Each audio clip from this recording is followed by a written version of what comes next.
What's up, beautiful spirits? Pugilist fanatics, it's Myron Magnus and another segment of Boxing Logics United. Peace and pugilism.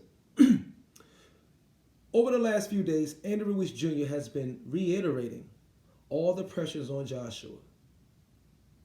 We've heard that time, and time again. All the pressures on Joshua. And it's weird. He's saying it so often that you would believe that he actually believes that.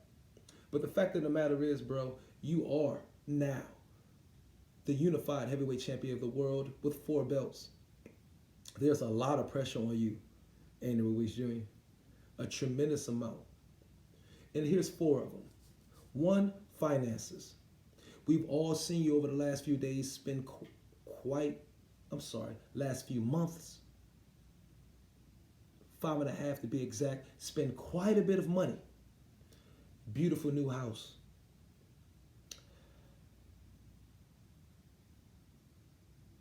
Probably got your mama a new car, right? Or did you get your mama a new house too? You bought yourself a new Rolls Royce. And you spent quite a bit of money on eating sushi, on coochie, and on the humongous family that I'm sure you have. And all their hands out. Because I know, your families had their hands out big time. And California is not a cheap place to live. We know that. Okay? So finances is majorly. It's a pressure button for you at this moment. Because you've spent a lot of money. A lot of it. And the first check was only, $7 million? So let's say you took home of that after taxes and everything. Just say, be safe, 3.5. Okay? The next fight, this fight coming up, 13 million. Let's just say, for shits and giggles, tax write-offs, whatever, taxes, corner, training camp, all that, everybody that you got to pay, you're going to take it back home, 7.5. Let's just say that, okay? Altogether, that's only about $10 million, $11 million, bro. But you spent quite a bit of money, okay? So there's tons of pressure on you as far as the finance and how you've spent your money since you came into this newfound, and for lack of a better statement, wealth. Because $10 million is not wealth, okay? Real talk. That's hood rich. Number 2 reason, endorsements. Okay? You have not received any endorsement yet. I don't know though. Snickers may have called, okay? Say, hey, Andy, we want to give you this Snickers money, okay? But it's contingent upon you winning your rematch. And I'm sure every endorsement that either has been presented to you or have not been presented to you and is laying dormant, waiting to see if you win, December 7th, is contingent upon you winning December 7th.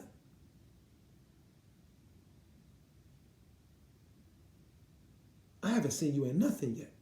You haven't been on a Wheaties box. Okay? Do they have a Wheaties in Mexico? I ain't seen you on their box. No Tecate. Okay? No Loco El Pollo. El Pollo Loco restaurants. I don't know. Maybe you have got some. But not no mega ones yet. And I guarantee you, you're not going to get any presented to you until the results from December 7th. Okay? And if you lose, they're going away. So that's a second reason why there's much pressure on you. Third reason, was the first fight a fluke?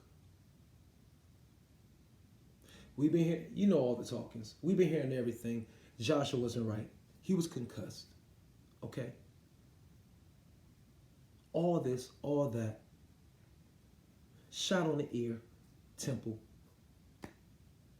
I can be honest with you. I'll just watch this fight again. And it's only the second time watching it. Just now. Before I watched it June 1st. Oh, the first time was June 1st. And I'm looking at this again, bro. And I'll be honest. No hate. You didn't do anything spectacular in that first fight. Real, honest to God truth.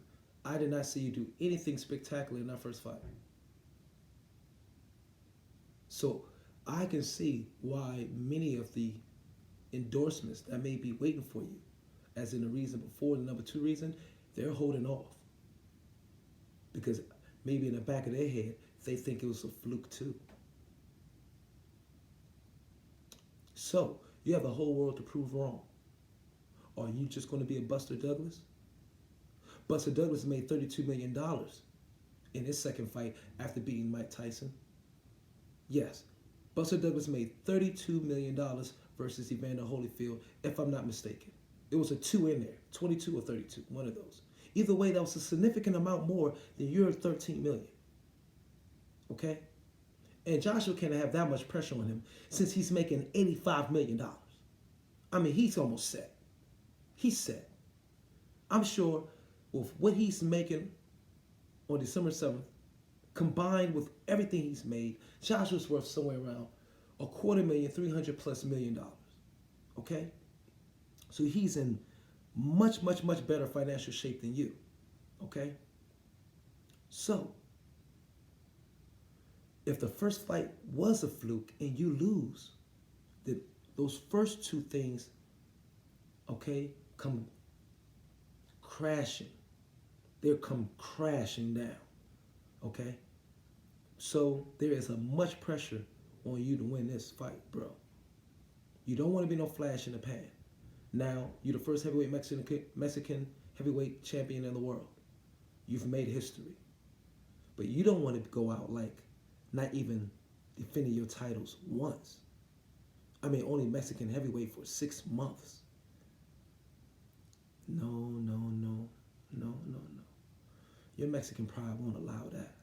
So I know there's a lot of pressure on you, okay? Fourth and not least, loyalty.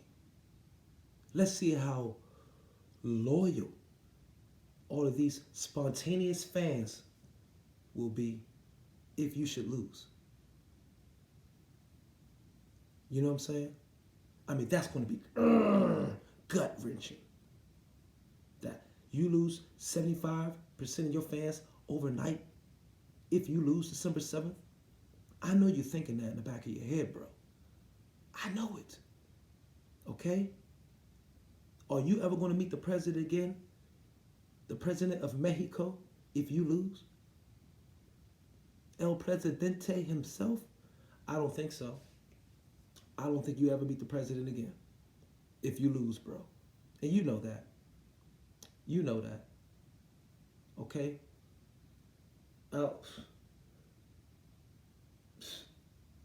don't know, bro. I don't know. All I can say to you is prepare for the worst if you lose December 7th. Okay? All those fans could be fair weather fans overnight, or they will become that if you lose December 7th. So Andy Ruiz Jr., I rethink. I know it's part of the mind game. Okay? I know it's a part of like relieving pressure from yourself by saying all the pressure's on Joshua, but we know there's tremendous amount of pressure on you, bro. Okay? We know you're nervous because you're already acting reactive. Joshua lose weight, you lose weight. You want to get ready for the image in case those endorsements come, but they're not going to come if you lose December 7th. And your finances will go back to the same. And now you have more debt if you lose December 7th. You have less fans too if you lose December 7th. And you'll be known as a one-punch wonder. Bro, you have a lot of pressure on you, hermano. You ain't fooling nobody. This is Myra Magnus in another segment of Boxing Logics United. Peace, pugilism.